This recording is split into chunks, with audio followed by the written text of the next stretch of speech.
welcome back everyone to part 2. Glad to have you back with us today. Really hope that you enjoyed everything that was mentioned in part 1. So what's happening in part 2? Loads coming up. We're going to be talking about food, supplementation, lifestyle stuff, everything the ladies have tried for their ADHD symptoms. So yeah, that is coming up. But before we go into another quiz and reintroduce the ladies, I just want to talk to you about menopause dinners, because menopause dinners, part of that is to do with food. And this week's recipe is a kidney bean sweet potato stew. Now, I must say, I'm not too sure of the word stew, but it was the only thing that I could think of to put the whole thing together. I've been making this recipe for the last 6 months. I absolutely love it. It's really filling. It's got some lovely ingredients in there. So kidney beans, as you know, sweet potato. It's got aubergine in there. It's got kale, which is fantastic for you. Full of iron, full of nutrients, really good for the menopause. You can see that on the YouTube channel. You can watch me making it. And I would definitely recommend give it a go. I normally make it in batches, so you can make this like for 3 meals, but it's really, really lovely. I like it anyway. So let's welcome the ladies back in. Here we have Nikki. Hi. Thought for a minute we didn't have Nikki, but we have her. And Julia. Hello. Wonderful. Okay, so the quiz for today is a little bit different from last time. We are going to be doing, where's my button? There we are. What works well for ADHD? So this could be something that you've tried or something that you know works well. Are you ready? 20 seconds start now. Off you go. Reading, walking, meditation, 10 seconds remaining. full dips, 5, playing 4, chess, 3, drawing an art, 2, talking to friends. time's up. Do you know what? Nikki had to get her cold dips in there, didn't she? Yeah. and chess. Never knew about that. I used to be in the chess team in junior school. Wow. And about last year, I played chess with a friend. And the concentration levels that you need, because you don't forget how to play, I was so focused. Wow. I play it on my phone now. Okay. But the concentration that you need stops your brain from ticking, because you've got to really think about what move, and if you move here, what that's going to do. And it really works. Do you want to think I played chess? No, I'm sorry. If you ever judge someone by the way that they look, you definitely don't look like a chess player, Nikki. I didn't have you down for that, but, you know. Surprised you there. You have surprised me there. I know what to... Next, if I see you, I know what to get you, a chess set. All right, so things that you can do to help yourself on the NHS website. This is what they say. Make time for physical activities. Exercise has many health benefits. Can be a good focus for your energy. And it can also reduce symptoms of anxiety and depression, which can make your ADHD symptoms worse. Important to get lots of sleep, so having a regular bedtime and a quiet, dark bedroom can help. Try to avoid screen time, caffeine, sugar and alcohol close to bedtime. Aim for a healthy, balanced diet and regular meal times. And also talk to your friends and families. Some of that stuff we've already mentioned. And CBT, which we will talk on a bit more later. So there is a lot on food. I mean, I've got a lot of information in front of me now, but I think I'm just going to put it out to you ladies. Have you tried any changes in your food? Have you read anything on food? Julia's like, yeah, of course Julia knows. Let's go to Julia. Come on. She's got ADHD. Of course she knows. It's my special interest. It's taken me. I'm still in process of, but again, I don't know how Nikki was, but I just went through colossal sugar cravings and chocolate cravings, and it just sort of almost out of control kind of feeling, sort of menopausal and perimenopause, which obviously aggravates inflammation, and it's just just gets worse. So I've always enjoyed cooking, and I've always loved fruit and veg and whatever anyway, and things like that. So I've always sort of cooked from scratch. So I'm eating higher protein meals now, and I've been a bit off it the past, say, 2 weeks. But generally, I have felt better eating a much lower, and I love my carbs, absolutely adore carbs, but I think they were adding to the inflammation, I'll be honest with you. So, I'm on higher protein. I don't eat takeaways. I don't drink. I stopped drinking alcohol nearly 4 years ago. And I drink decaf. I'm a bit boring, really, now. No, it's not boring. I mean, it's it is. Ooh. And if I had ADHD now, I would be telling you that's so boring. No, so it's making adjustments. So I describe drinking alcohol for me. It was like rocket fuel, lighter fuel. It's just like boom. And that so. All the sort of characteristics I have with ADHD would just exacerbate them. Right. Okay. Yeah. Well, they do say that with with stuff, and I'm Chinese medicine acupuncturist. There's many other things that I do, but Wow. Chinese medicine, we talk a lot about heat. These certain foods like chocolate, and some dark chocolate, I do have to say, because the darker, the more heat you get to the head. As alcohol, the best way to describe that is if someone smokes a roll up. If you smoke a roll up, it's pure. It's pure, isn't it? So sending the heat up. So if you think of someone that's schizophrenic, that means that it's going to give them all of that cloudiness in their head. Oh, wow. Okay. You know what I read about a week or two ago? That tobacco is used for pain. And what I read was, when you get the nicotine patches, it said about cutting them into strips and putting it where, say, for example, on your wrists, on your hand, and tobacco is supposed to help with pain. Now, where'd you read that? That's really interesting. I don't know, but I am full of useless information. No, but that's good. I am. No, we can look at. I'd be really keen to look into that, because that's very, very interesting. I've not heard of that one. Nick, have you tried any different foods? Because I've got a lot of food lists here that I can go through. I will be honest, I struggle to eat. I stopped drinking alcohol 7 years ago. I think it was no good for me, and I find people with ADHD have, I can't think of the word, where they binge things, and mine was alcohol at the time. So I will still go out and have a drink, but I rarely drink, and I don't drink in the house. My vice is my coffee. Well, that's fine. That's healthy for you. That's definitely healthier, yeah. Food-wise, I don't buy sweets and chocolate, but then when I do, I will eat them all in one go. Yeah. And then I find that I'm craving the sugar all the time. But if I stay off the sugar, I don't really crave it.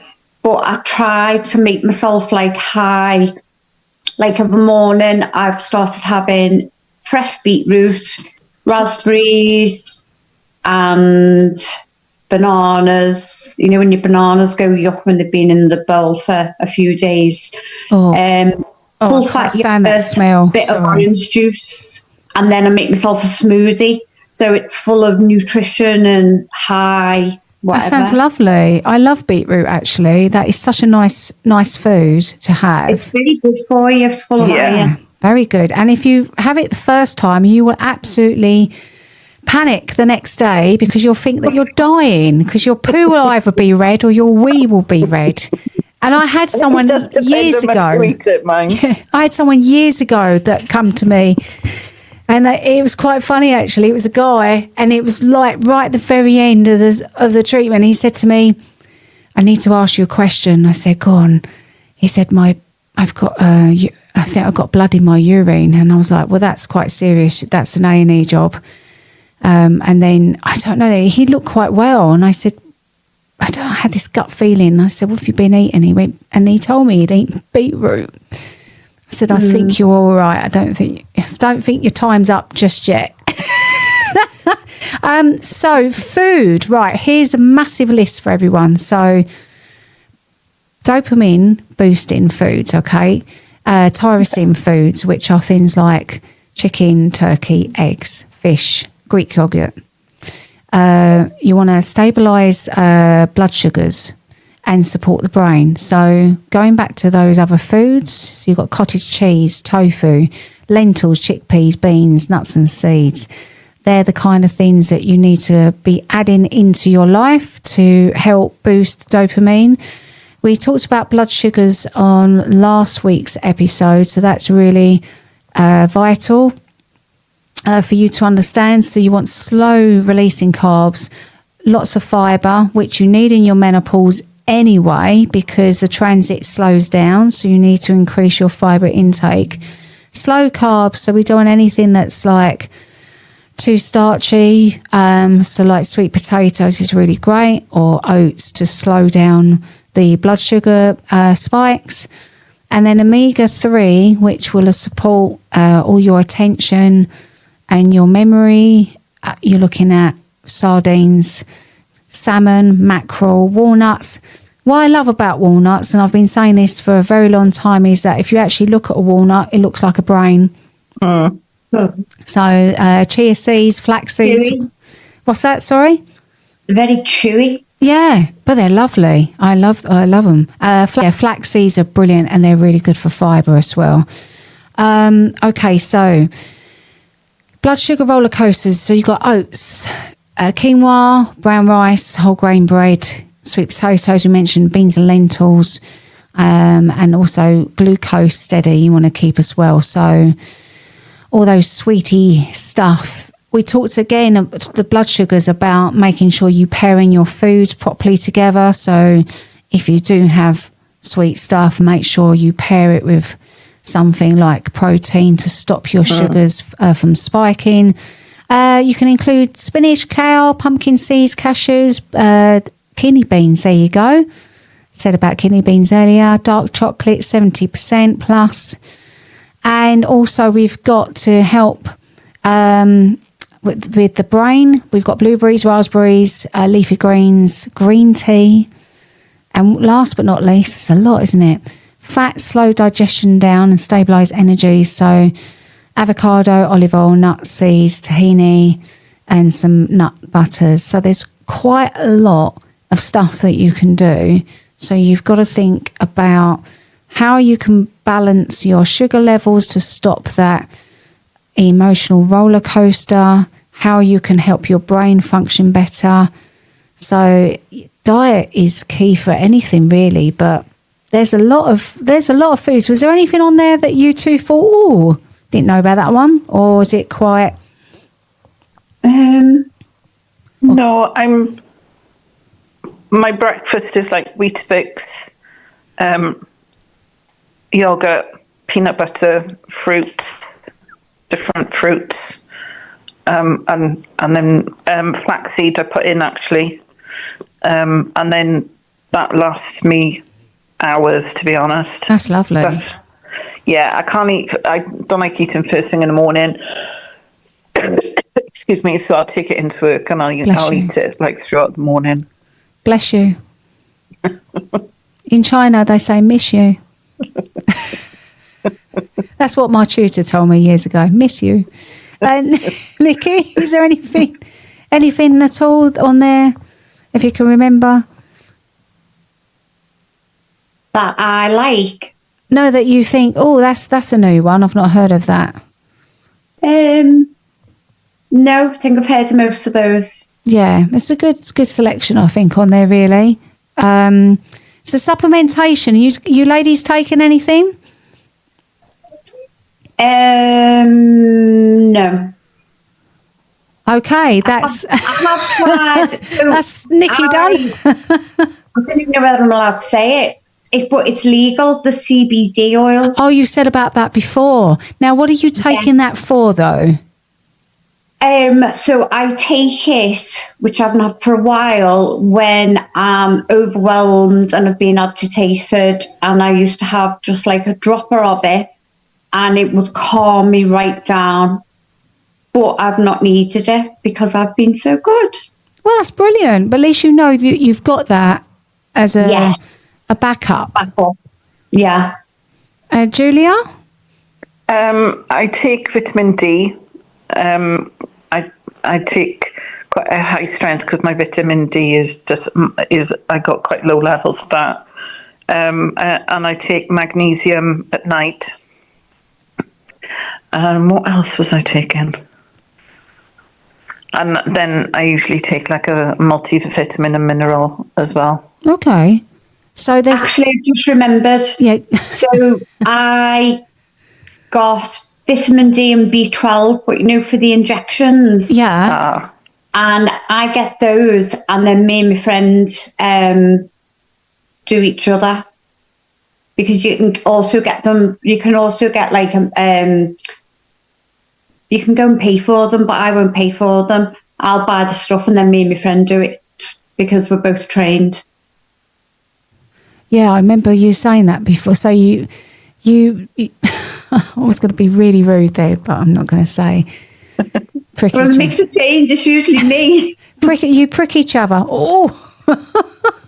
No, but that's stab each other, really. Stab each other's better. Oh no, I don't even know. I might have to cut that out. Inject. Injects. You can't say injects either. There's so many things we can't say now. Yeah. Supply, Julia. Sounds like infuse is better. Yeah, you infuse one another. I found lots of supplementation. Some of them I can't even pronounce. Right, Ginkgo biloba. Bilboa or whatever. I've got enough of Ginkgo. Have you heard of that? Ginkgo biloba. Yeah. Right, attention, working, memory, mental clarity. Apparently, improves focus, reduces your brain fog, and helps with menopause cognitive.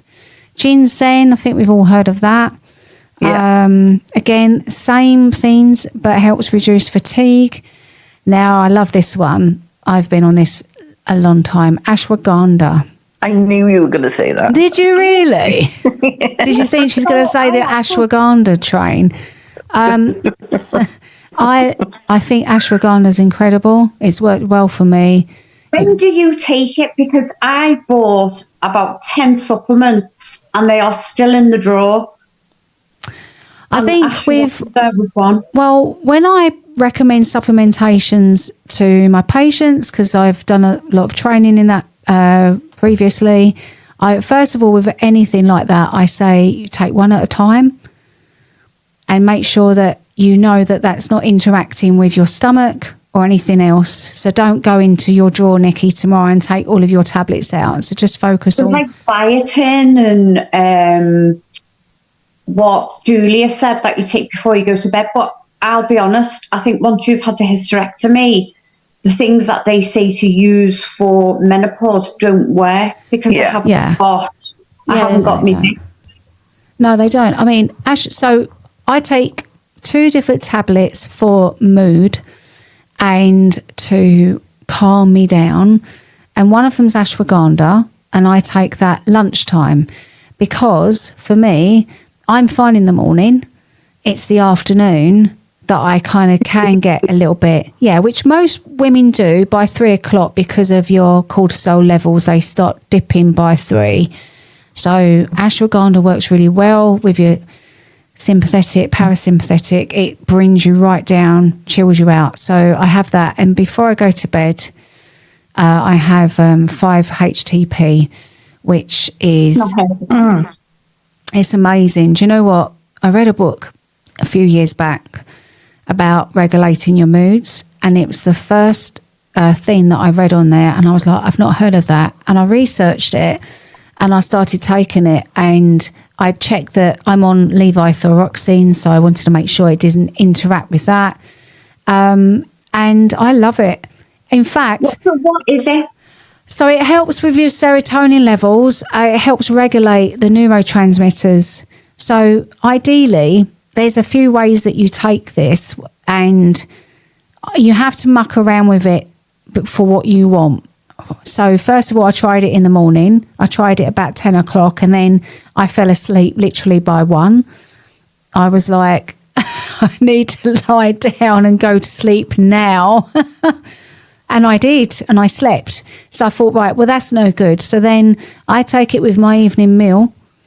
So what happens is I have it with my meal, which is maybe 7:30, 8. By the time I go to bed, roughly 10 o'clock, I go straight off to sleep. And then if where do you get it from? You can get it from anywhere. It's not specialised. You can get it from Amazon, anywhere. 5-HP. Plus, yeah, there's different 5-HTP and the word plus. And then you can take it. If you wake up in the night, you can take it again. So it can send you back off to sleep. So if you're someone that really has bad insomnia, you can take it. But what it does for me is that I wake up feeling pretty chilled. And yeah, so I'm definitely going to take one tonight because I'm quite wired after these podcasts for a few hours. Send me the link, please. Yes, I will send you a link. And I'll send you the one that I take. It's not an expensive one. So that's really good. But ashwagandha doesn't work well for everyone because sometimes you get ashwagandha and it comes with magnesium.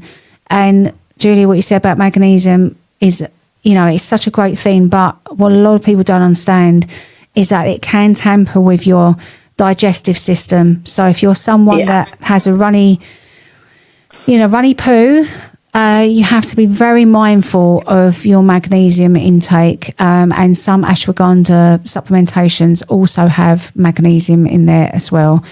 So just be mindful of that. You don't want to have diarrhea.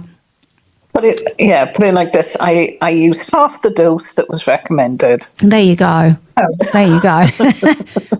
Turmeric, inflammation, mood support. We all know turmeric works well, and turmeric's actually in the recipe I've made. I love turmeric. If I could, I would. Actually, you know what? I tell some people sometimes to actually rub it on yourself. If you've got... I saw something, a video where people put turmeric all over themselves. Well, I wouldn't put it on my face. They had it all over the face, but I can't remember what it was for. No, I tell people to mix it with some oil of their choice, whether it's olive oil, coconut, and if you've got knee pain, massage it into the knee. Does it not stain? Well, yeah. I mean, if you're going on the beach, don't use it because you look like you've been kneeling in something nasty. I know. But it goes straight into the system quicker. And you can take, I mean, I like the herbs. I just put all of it in my food, but you can take supplementations now. There is actually a sup of turmeric. So you can do that. Here we go. Right. How can I pronounce this? Oh, Rhodiola rosea. Anyone heard of that? No. Most probably because I've not pronounced it correctly. So it's RHODIOLA rosea. Rhodiola. I have heard of that. Have you heard of it? Sorry. So yes, my pronunciation. So this helps mental fatigue, and it's also known to enhance mood and cognitive function. So that's that. So there's some good tips there on food and sup. Anything you're going to try, Nick? Key? I might look into rubbing a bit of turmeric on me. Yeah, it's turmeric. Turmeric. Yeah, there's loads of. I think just got to get creative, haven't you? So let's talk about Anything herbal like that. You know what? I'm going to try. I think it's a great opportunity now for you to tell everyone about your ice baths. I think because I know you love talking about it, and if anyone's not done this, you've got to listen to Nikki because I'll shut up. Nikki, tell everyone. So I had a really bad year, and I learned that I need to do things for me. So I had done a ice bath with a sauna last March, and then I was in a stream in November. But I found that, so they call me Nikki Hoff, my friend does, because I love all the Wim Hof stuff, and it's for you to be able to switch off, concentrate, and get yourself into the ice or into cold water without overthinking, without thinking of anything else. It's all about breathing, calming your mind, and I can't explain how it makes you feel. I've done 11 minutes in Crosby Sunday. I go every Sunday. I went the first Sunday after New Year, and it's changed my life, and it has also changed my outlook on doing things that you wouldn't think were possible, because it's all about the mindset and like turning that off. It's hard for someone like me because it's constantly going, but to just turn your brain off and breathe. But the way it makes you feel after you've been in the water, it releases loads of endorphins. It makes you feel good. It gives your body a buzz. It also helps with your pain. I can't explain it. You just feel absolutely amazing after it. And I've got a few friends doing it now. Nikki, can I just ask, why did you start? How did you find out about that? I was watching a documentary with Wim Hof, the Ice Challenge ones. Then I was also watching one of the army fella ones. I can't think of the name.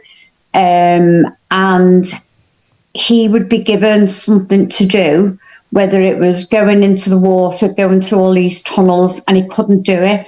And then he would come back and he would speak to this like psychologist type person who would talk him through it, change his way of thinking. And instead of thinking, oh my God, I'm going to drown, oh my gosh, it's so cold, he would like speak to him in a positive way, and then he'd smash it. So I think that's where the ice dip came in. And I wanted something that was beneficial for my brain, for my mood, for my body, just for me. I don't know about you, Julia, but I'm listening to Nikki and I'm feeling really relaxed. I think people to sleep talking. No, but I do. The way that you're explaining it, it sounds what's coming off of you, the vibe. It just sounds amazing. It sounds like something that everyone should try. And it's obviously like really benefited, you know. Yeah, it's incredible. If you'd seen me a couple of months ago and the way I am now, honestly, it's changed my life. That's amazing. For you to say something like that, that's huge. Yeah. That's huge. Yeah, it is. It's life-changing. Like the women that are there on a Sunday morning is mixed from young to old. Like there's that many people that do it. And you can do it. I mean, if I've been doing it since January, I think when I was doing it January, it was just below freezing and it was 4.2. We had 7.8 on Sunday. Yes, it was still bloody cold, but it wasn't as cold as what I'm used to. But your body is memory. So the more you do it, the more your body remembers, and it doesn't sort of get that shock. Like I might go in and go, oh, but I do it in my head. And then you sort of just get into it and you just reap the benefits of it. I love that. 11 minutes I did on Sunday, and the ice baths. That's incredible. Yeah, I do 4 3-minute ice dips, and you get out and your body's red raw. But what I think is all that blood is all rushing back into every nook and cranny and to the ends of your fingers. Well, when you've got like osteoarthritis and stuff, you get like pain and stuff in your fingers and your feet.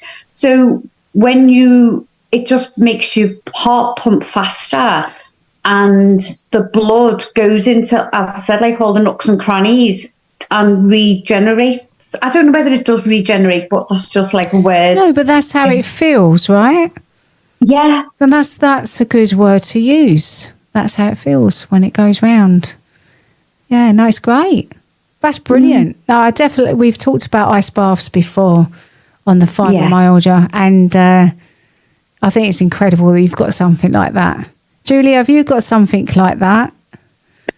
When I'm able, I go to the local Lido, which I really enjoy. But my pain has been quite bad recently, so I haven't been able to go. But the thing I get so much pleasure from is art and doing painting, collage work, doodling. So I've been doodling while we've been talking. So wow. So Julia, let's have another. Sorry. Hold it up. That's amazing. That's amazing. I don't know how you can do that and listen. See, if that was me, I'd be really in it. I wouldn't be able to listen at the same time. Yeah, but it helps me. So, if what I find hard is I love talking and I love having conversations, but I find that I used to knit, which I think I'll probably go back to knitting as well, is just having something for my hands to do and keep occupied. But I also help, like I've written loads of notes as well. So I find that when I'm listening, is that if I'm doing this as well, it helps me absorb it better. So that's good. It's been really useful for me. I think when I was younger, I had a lot more difficulty expressing myself, and I couldn't always express myself the way I wanted to. So I knew what I wanted to say, but I could never find the right words. And that went on for years and years. And when I was very young, then my sister would literally have to interpret what I was saying for my mother to understand what I was saying. It was a bit like that. So, and I think when I've gone through, very tricky times, and I don't always have the words to maybe write it down or actually say to someone, "This is how I feel," then I can put on a meditation and just get some paints out, and I just do whatever. And sometimes I just leave it, and then I might look at it a few days later, and it can be a bit like, oh wow, I wasn't expecting that, or I didn't think that was going to happen on that day at that time. But it's an incredibly useful tool then for expression when you don't always have the words. Yeah, that's so good. That is so good. I love that. So there are some other things on there that what we've mentioned: exercise, meditation. Next week we've got a lady coming that does meditation, so please do come back for that, because we're going to be talking about why you meditate, why it's good for you. Ladies, I know you do a bit of meditation. I think you both do it, don't you? Yeah. I think you need to, because my life is so constant all the time.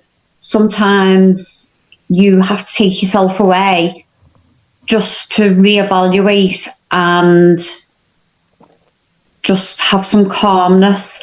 Sometimes it doesn't work because I can't switch off.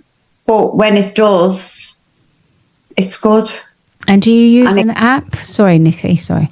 Yeah, I use an app. I don't like the guided meditation because I find that the person's voice gets on my nerves. I hear that a lot from people, actually. I do hear that. Yeah. Oh, welcome to tonight's 5-minute meditation. Yeah, I like the angel-y music and all like, oh, that kind of thing. Oh, God. And what about you, Julia? Do you have the as well? I can go through. I like. My phone's dying. I like things like the Buddhist monks chanting, and I go on Spotify, and I go for 5-minute meditations, up to like half-hour ones, depending what I want it for, really. So I try and suit the meditation to whatever mood I'm feeling, type of thing. Weed in the garden, whatever. It doesn't have to be anything fancy. Then I think you create these moments of calm. Yeah. When me and Paula did the exercise podcast a few weeks back, we were both talking about, obviously the benefits of exercise. But one of the things I started talking about was the meditation and the calming side of walking. Yeah. And so when I go out walking, whether it's with my dog or whether it's with, on my own, I've never got any music on. I've never got my phone on. And like you said, Julia, unless I'm going to take a picture of her, like digging something up, which is quite fun. I like listening to the sound of my feet while I'm walking on the surface that I'm walking on. I like, listening to everything. I never used to do that. It was only because of this CBT course that I did that I started to recognise that would be really good for me. And I love it. And I just think what are you missing out? If you're in the forest and you're on a phone, you're missing out on all this nature around you that can really ground you. Yeah, and that's the thing, is that I did put an app on my phone. So when I go for a walk, it depends where I was walking my dog. This is going back a few years ago. And I discovered an app on your phone that you can recognise what birds are around you. Oh. And I thought I was getting quite good at it. And then there'd be a bird song or whatever. And I think, I've got a clue what that is, whatever. And I put my bird app on and it records it. Oh, I've got that. Yeah, BirdNet. BirdNet. Bird ID. Sounds like a dating app. BirdNet. You go for a walk, and at the end of it will tell you all the birds that you've heard. Yeah. So I love it because, like I say, depending where or what. So I know, like, in the back of my house, there's a woodpecker. And in the evening, probably about now-ish, like the owls will come out and start hooting and stuff. But I just love it. I just love that. It's almost like a sounds of comfort then for me. And I think if you like you say, if you constantly got headphones on or music blaring or whatever, you're missing out on all these really small moments that are just so lovely in your day. Yeah. It's a shame, isn't it? People do that, but that's good. I'm going to look at that. I'm going to look at that app. Ladies, we're coming to the end now, but there are 2 questions that I'd like to ask you. So first of all, as you know, I'll ask you one each. So, Nikki, advice to anyone that's listening if they think they have ADHD, what would you suggest? I would just say research it. Because I found so much about myself that I didn't know. And it's only when you're either talking to friends, like close friends, or like, say, for example, the podcast, people will be like, oh, I do that. And it just gives you a better understanding of you and yourself. because you self-doubt yourself all of the time and think that the way you behave is not right, and you just put yourself down, and it's not. We're just different, and we're wired different. And I think looking into it, you sort of I'm an inner peace with myself now. Well, that's really good. That's good. Yeah. But is okay, so back at you, and Julia, please jump in on this one. Is a diagnosis important? No. I think it depends on the person. For me, it was important because it was important for me to understand my behaviour and past events. It's that search for the whys and the whats and the hows. Yeah. And I think having that diagnosis helped me process that. I had quite a long sort of period of psychotherapy. From 2022 for a little while, and it was that process of unpicking events, past behaviours and all this kind of thing, and then, like Nikki said, being at peace with it and saying, right, okay, I understand now, whereas before I don't think I understood. Okay. And it was like, so for some people, I think it's very, very important that if it's very important to them, then they get it.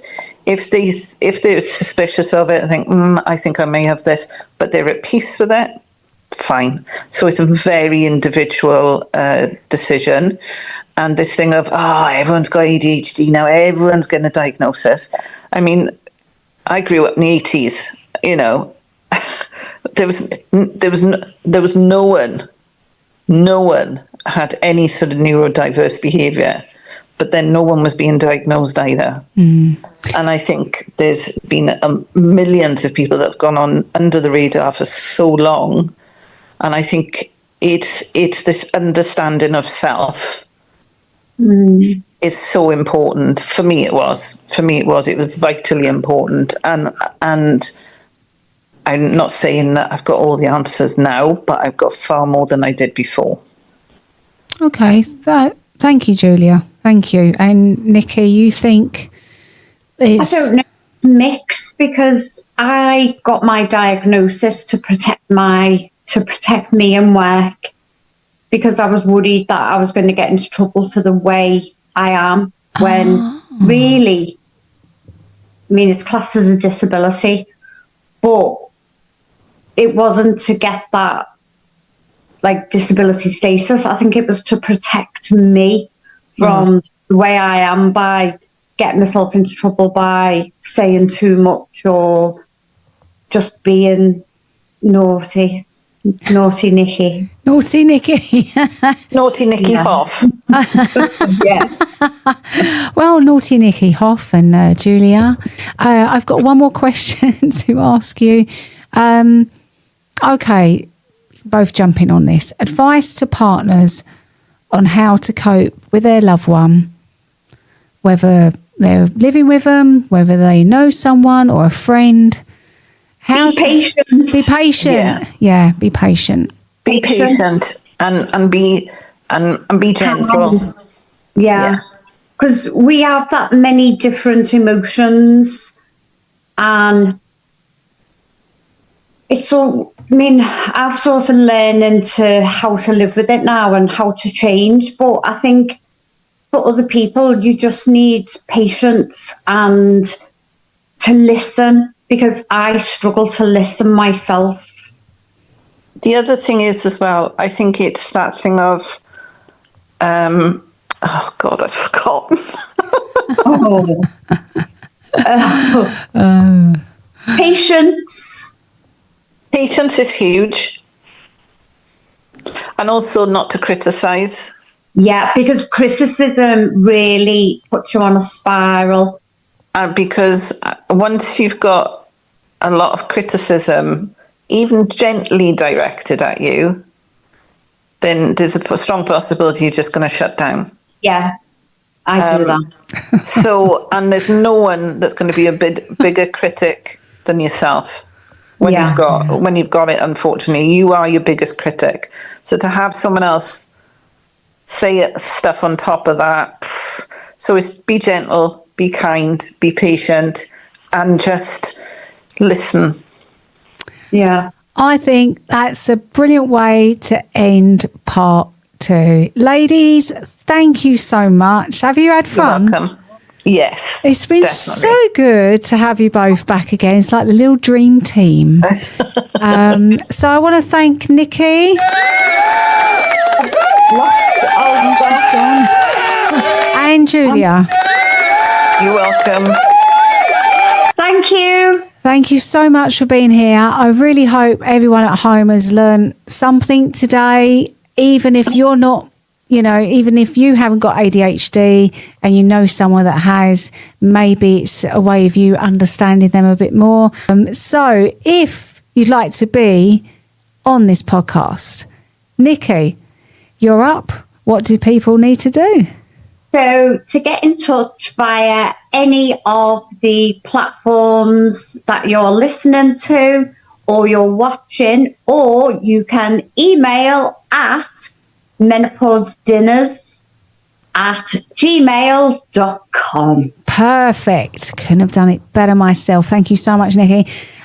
So we're coming up to the end of season 2. We've got one more episode, one topic I should say, coming next week, and that is meditation. Do come back from that. I think that's a really nice way to end season 2, actually. A nice little meditation session, get everyone chilled and zoned out. And so come back for that.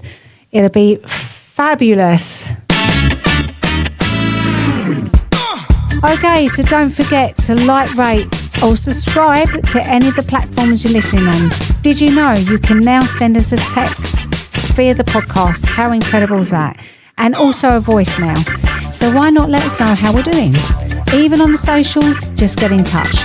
There's also now a monetization button, as we are non-profit, so every little bit helps. So before you go, my final thought with you is that menopause does suck, and so does ADHD. But with friends, it can suck a whole lot less. We will see you next time on Menopause Dinners. You take care.